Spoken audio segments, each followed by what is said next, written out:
வணக்கம். இன்னைக்கு இருக்கிற மாடர்ன் பிசினஸ் உலகத்துல சக்சஸ்ஃபுல்லான கம்பெனிகளை உருவாக்க சிஇஓக்கள் ஆயிரக்கணக்கில் புத்தகங்களை படிக்கிறாங்க இல்லையா? ஆனா ஒரு பெரிய சாம்ராஜ்யத்தை உருவாக்குறதுக்கான அந்த அல்டிமேட் ஃபார்முலா கிட்டத்தட்ட 2000 வருஷத்துக்கு முன்னாடியே எழுதப்பட்டுடுச்சுன்னு சொன்னா உங்களால நம்ப முடியுதா? கண்டிப்பா நம்பித்தான் ஆகணும். அந்த காலத்து ஞானத்தையும் இந்த காலத்து எக்ஸிகியூஷனையும் இணைக்கிற இந்த அறிவு பகிர்வுக்கு உங்களை வரவேற்கிறேன். நாம எல்லாருமே ஜெயிக்கணும்னு நினைக்கிறோம். ஆனா அந்த வெற்றிக்கான ஆணிவேர் என்னன்னு பலருக்கும் தெரியறதில்ல. அதை தேடுற ஒரு அட்டகாசமான பயணத்தை தான் நம்ம இப்போ தொடங்க போறோம். நாலேஜ் ஈக்விட்டி பார்ட்னர்ஸ் இது வெறும் ஒரு நிறுவனத்தோட பேர் மட்டும் கிடையாதுங்க. இது ஒரு பாலம். இன்னைக்கு நாம ஃபேஸ் பண்ற பல மாடர்ன் பிசினஸ் பிரச்சனைகளுக்கான தீர்வுகள் நம்மளோட பண்டைய இலக்கியங்கள்லே புதைஞ்சு கிடக்கு. குறிப்பா சொல்லணும்னா திருக்குறள். இது ஏதோ ஸ்கூல்ல படிச்சுட்டு மறந்துடுற ஒரு பழங்கால இலக்கியம்னு நினைச்சிடாதீங்க. சொல்லப்போனா இது காலத்தை கடந்த ஒரு மிகப்பெரிய மேலாண்மை பெட்டகம். அந்த பழங்கால அறிவியலையும் இன்னைக்கு இருக்கிற மாடர்ன் பிசினஸையும் இணைக்கிற பாலமா தான் இது செயல்படுது. இன்னைக்கு நாம திருக்குறளோட முதல் அதிகாரத்துல வர்ற முதல் குறளை முற்றிலும் ஒரு பிசினஸ் மற்றும் கரியர் கண்ணோட்டத்திலிருந்து ரொம்ப ஆழமா பார்க்க போறோம். அகர முதல. ஆமாங்க, இந்த ரெண்டு வார்த்தைகள்ல தான் ஒரு மாபெரும் நவீன சாம்ராஜ்யத்தை உருவாக்குறதுக்கான அத்தனை ரகசியங்களும் அடங்கியிருக்கு. கொஞ்சம் கற்பனை செஞ்சு பாருங்க. பல நூற்றாண்டுகளை கடந்து இன்னைக்கும் உயிர் போட இருக்கிற இந்த வார்த்தைகள் வெறும் ஒரு பாட்டோட ஆரம்பம் மட்டும் கிடையாது. மனுஷனோட வாழ்க்கைக்கும் ஒரு மிகப்பெரிய பிசினஸ் எம்பையரை உருவாக்குறதுக்கும் தேவையான ஒரு பேசிக் ரூலை ரொம்ப துல்லியமா வரையறுக்கிற வார்த்தைகள் அது. சரி, இந்த விளக்கப்பதிவுல நாம 3 முக்கியமான விஷயங்களை பார்க்க போறோம். 1 அந்த மேலாண்மை பெட்டகம், 2 முதல் குறளும் அதோட மையப்பொருளும், 3 மாடர்ன் பிசினஸ்ல அதோட பயன்பாடு. பகுதி 1 அந்த மேலாண்மை பெட்டகம். அகர முதல எழுத்தெல்லாம் ஆதி பகவன் முதற்றே உலகு. இதை நான் மறுபடியும் ஒரு தடவை கொஞ்சம் நிதானமா சொல்றேன், நல்லா கவனிங்க. அகர முதல எழுத்தெல்லாம் ஆதி பகவன் முதற்றே உலகு.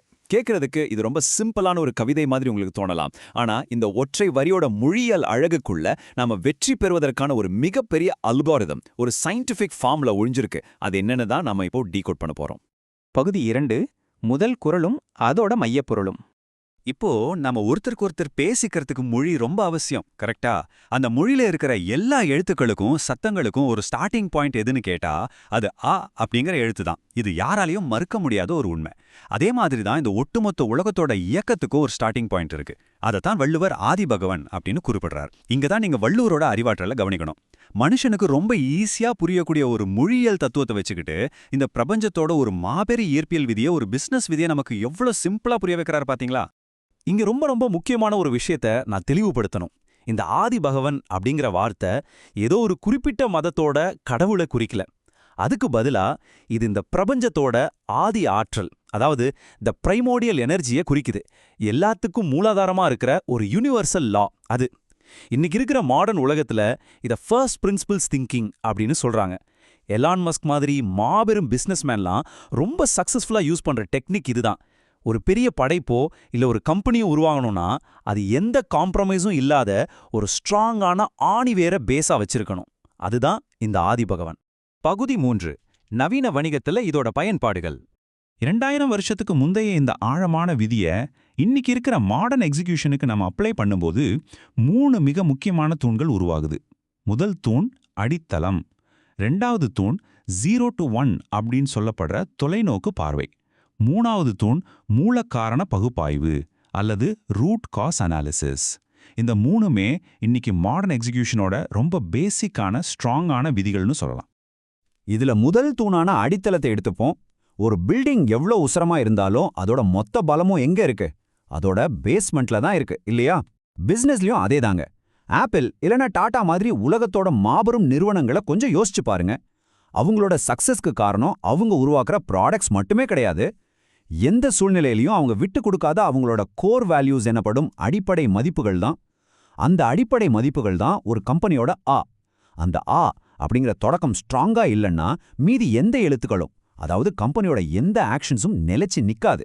உங்க கம்பெனியோட பாலிசிஸ் ஆழமாவும் உண்மையாவும் இருந்தா மட்டும்தான் அது மேல ஒரு பெரிய சாம்ராஜ்யத்தையே உங்களால கட்டி எழுப்ப முடியும். அடுத்ததா 2வது தூண் தொலைநோக்கு பார்வை. சிலிகான் வேலியில ரொம்ப பாப்புலரான இன்வெஸ்டர் பீட்டர் தியல் எழுதின 0 to 1 அப்படின்னு ஒரு ஃபேமஸான புத்தகம் இருக்கு. அதாவது ஒண்ணுமே இல்லாத ஒரு சூன்யத்திலிருந்து கம்ப்ளீட்டா புதுசா ஒன்ன உருவாக்குறது. இந்த 0ல இருந்து 1க்கு போற அந்த ஸ்டெப்புக்கு பிரம்மாண்டமான ஒரு எனர்ஜி தேவைப்படும். அதுதான் உங்களோட பிசினஸ்க்கான அந்த ஆதி பகவன் மோமெண்ட். அந்த ஸ்டார்டிங் பாயிண்ட், அந்த உருவாக்கம் மட்டும் ரொம்ப பெர்ஃபெக்ட்டா அமைஞ்சிடுச்சுன்னா அதுக்கப்புறம் 1 2ஆகவும் 2 4ஆகவும் உங்க கம்பெனியோட மொத்த growthம் எந்த தடங்களும் இல்லாம ரொம்ப ஸ்மூத்தா வளர ஆரம்பிக்கும். சிம்பிளா சொல்லணும்னா உங்க மூவ் சரியா இருந்தா மொத்த பயணமும் தானாவே செட் ஆயிடும். 3வது தூண் மூல காரணம். சரி, ஒரு பிசினஸ்லயோ இல்ல நம்ம கெரியர்லயோ ஒரு பிரச்சனை வரும்போது நாம பொதுவா என்ன பண்ணுவோம்? அந்த பிரச்சனைக்கான மேலோட்டமான சிம்டம்ஸ மட்டும் தானே சரி பண்ண பார்ப்போம். ஆனா மாடர்ன் மேனேஜ்மெண்ட்ல 5 whys அப்படின்னு ஒரு மெத்தட் இருக்கு. அதாவது ஒரு பிரச்சனை வந்தா தொடர்ந்து 5 தடவை ஏன்னு கேட்டுக்கிட்டே போனா அந்த பிரச்சனையோட உண்மையான ஆணிவேரை நாம ஈஸியா கண்டுபிடிச்சிடலாம். இதத்தான் நம்ம வள்ளுவர் பல 100 வருஷத்துக்கு முன்னாடியே ரொம்ப சிம்பிளா சொல்லி வச்சிருக்கார். எந்த ஒரு பிரச்சனைக்கும் அதோட வேர், அதாவது ஆதி தொடக்கம் என்னன்னு ஆழமா பார்த்து அதைத்தான் சரி பண்ணணும். மேலோட்டமா இருக்கிற எழுத்துக்களை சரி பண்றதை விட அந்த பிரச்சனை உருவாக காரணமான அந்த எங்க தப்பா புரிஞ்சுக்கப்பட்டுச்சு அப்படின்னு தேடுறது தான் ஒரு உண்மையான லீடர்ஷிப் குவாலிட்டி. இந்த ஒரு ஆழமான புரிதலோட இப்ப நான் உங்ககிட்ட ரொம்ப முக்கியமான ஒரு கேள்வியை நேரா கேட்க விரும்புறேன். கொஞ்சம் நிதானமா உங்களை நீங்களே கேட்டுக்கோங்க. நீங்க உங்களோட கரியரை இல்ல பிசினஸ ஒரு வீக்கான அஸ்திவாரத்து மேல கட்டி எழுப்பிட்டு இருக்கீங்களா? இல்ல உங்களோட ஆணிவேர் என்ன அப்படிங்கிறது உங்களுக்கு ரொம்ப தெளிவா தெரியுமா? உங்க பிசினஸ் அல்லது உங்க கரியருக்கான அந்த உண்மையான ஆதி தொடக்கம் என்ன? இத பத்தி கொஞ்சம் ஆழமா சிந்திச்சு பாருங்க. பகுதி 4 அடுத்த கட்டம். இந்த முதல் குரல் உங்களுக்குள்ள ஒரு புது தேடலையும் ஒரு பெரிய தெளிவையும் கொடுத்துருக்கோன்னு நான் ரொம்பவே நம்புறேன். பண்டைய காலத்து ஞானத்தையும் இன்னைக்கு இருக்கிற மாடர்ன் எக்ஸிகியூஷனையும் இணைக்கிற இந்த அறிவு பயணத்துல நீங்க தொடர்ந்து இணைஞ்சிருக்க நம்ம நாலேஜ் ஈக்விட்டி பார்ட்னர்ஸ் சேனலுக்கு சப்ஸ்கிரைப் பண்ணிக்கோங்க. மறக்காம அந்த பெல் ஐகானையும் கிளிக் பண்ணிடுங்க. அப்போதான் டெய்லி நம்ம தேட போற இந்த அறிவு பொக்கிஷம் உங்களை கரெக்டா வந்து சேரும். காலத்தால் அழியாத இந்த தமிழ் ஞானம் உலகெங்கும் இருக்கிற ஆந்திரப்பனர்களுக்கும் மாணவர்களுக்கும் போய் சேர இதை உங்க நண்பர்கள் கூடவும் ஷேர் பண்ணுங்க. நாளைக்கு 2வது குரலோட இன்னும் பல ஆழமான பிசினஸ் சிந்தனைகளோட உங்களை வந்து சந்திக்கிறேன். நன்றி, வணக்கம்.